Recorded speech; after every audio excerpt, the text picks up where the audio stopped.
তখন inter first ইয়ারে পড়ি। একটা ছেলে আমার পিছনে সব সময় ঘুরঘুর করতো। আমি যেখানেই যেতাম ও ঠিক আমার পিছনেই থাকতো। আমরা একই মহল্লাতে থাকতাম। সেই ছোটবেলা থেকে আমি ওকে দেখতেছি। একটু জেদি, তবে কোনো মিথ্যা নেই ওর ভিতরে। ফলচাতুরি এসব কিছুই বুঝে না, আর অনেক চাপা স্বভাবের একজন মানুষ।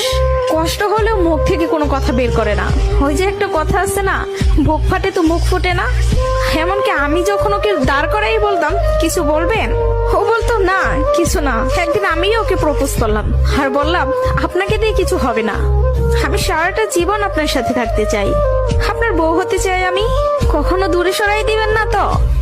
জীবনে যা কিছুই হয়ে যাক আপনি আমার পাশে থাকবেন, কখনো আমাকে একা ফেলে যাবেন না। যদি এই ওয়াদা করতে পারে তাহলে আমি রিলেশন করব। ও অনার্স ফার্স্ট ইয়ারে পড়ে। ও বলল জীবনে যা কিছুই হয়ে যাক আমি তোমাকে কখনো ছাড়বো না। আমাদের সম্পর্কের বয়সটা যখন 2 বছর, তখন আমার বাসায় বিয়ের প্রেসার দেওয়া শুরু হয়ে গেল। ফ্যামিলি দেখে ছেলে খুঁজতেছে, সরকারি চাকরিওয়ালা, বিসিএস ক্যাডার। এসবের মধ্যে আমি ওর কথা বলতে ভয় পেতাম, কারণ ও এখনো পড়ালেখা করতেছে। চাকরি তো দূরের কথা, চাকরি পাইতে তো অনেক সময় লাগবে, কিন্তু আমার ফ্যামিলি তো আমাকে সময় দিবে না। আমি অনেক কষ্টে আম্মুকে রাজি করাই। আম্মু যেন আব্বুকে এই কথাটা বলে, আর আম্মু আব্বুকে বলে। আব্বু সাথে সাথে মুখের উপর বলে দেয় সম্ভব না, বেকার ছেলের হাতে আমি আমার মেয়েকে দিব না। তখন আমিও ভাবছিলাম কথাটা তো ভুল না, কথাটা তো সঠিক। কোনো বাবা মাই চাইবে না বেকার ছেলের কাছে মেয়েকে বিয়ে দিতে, আমি নিজেও তো কখনো চাইবো না। কিন্তু তারপরও মাথায় চলতেছে আমি যদি ওকে হারাই ফেলি আর কখন কি ফিরে পাবো ওকে? আমি তো আর ফিরে পাবো না। পরবর্তীতে আমি ওকে সব বলি, ওকে বলি কি করব বলো। তখন বুঝতে পারতেছিলাম ও কান্না করতেছে। ও আমাকে বলে আম্মু ডাকতেছে, জাস্ট একটা মিনিট, আমি আম্মুর কথাটা শুনে আসি। তুমি একটু লাইনে থাকো, এসে তোমার সাথে আমি কথা বলতেছি। আমি তোমার জীবনে আছি 2টা বছর, কতটুকু আমাকে চিনো জানো আমি জানি না, কিন্তু তোমার পরিবার তোমার সাথে 18টা বছর তোমার পাশে আছে। আমি কখনো বলবো না যে তুমি তাদের ছেড়ে আমার কাছে চলে আসো। আমি জানি না আমার বাসায় থেকে মেনে নিবে কিনা। পড়ালেখা শেষ করতে করতে আরো 2টা বছর লেগে যাবে, কবে চাকরি পাবো সেটারও তো কোনো ঠিক নাই। আমি যদি তোমাকে ভালো না রাখতে পারি, আমি তো নিজেকে কখনো মাফ করতে পারবো না।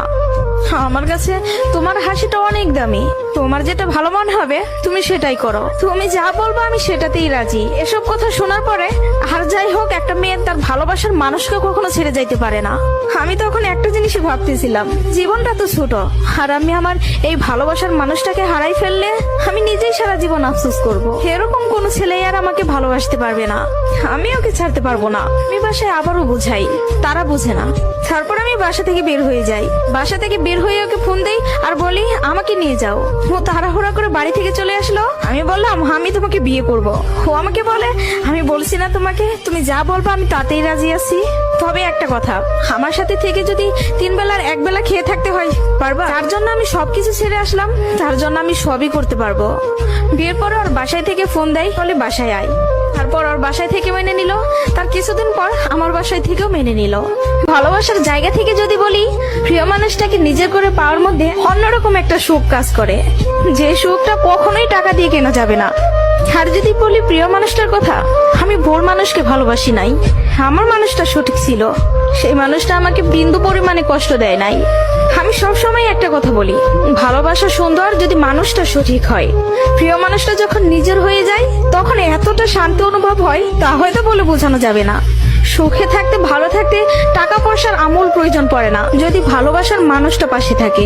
কাউকে ধরলে হাতটা শক্ত করে ধরবেন, যেন দিন শেষে সব সময় আপনার পাশে থাকে।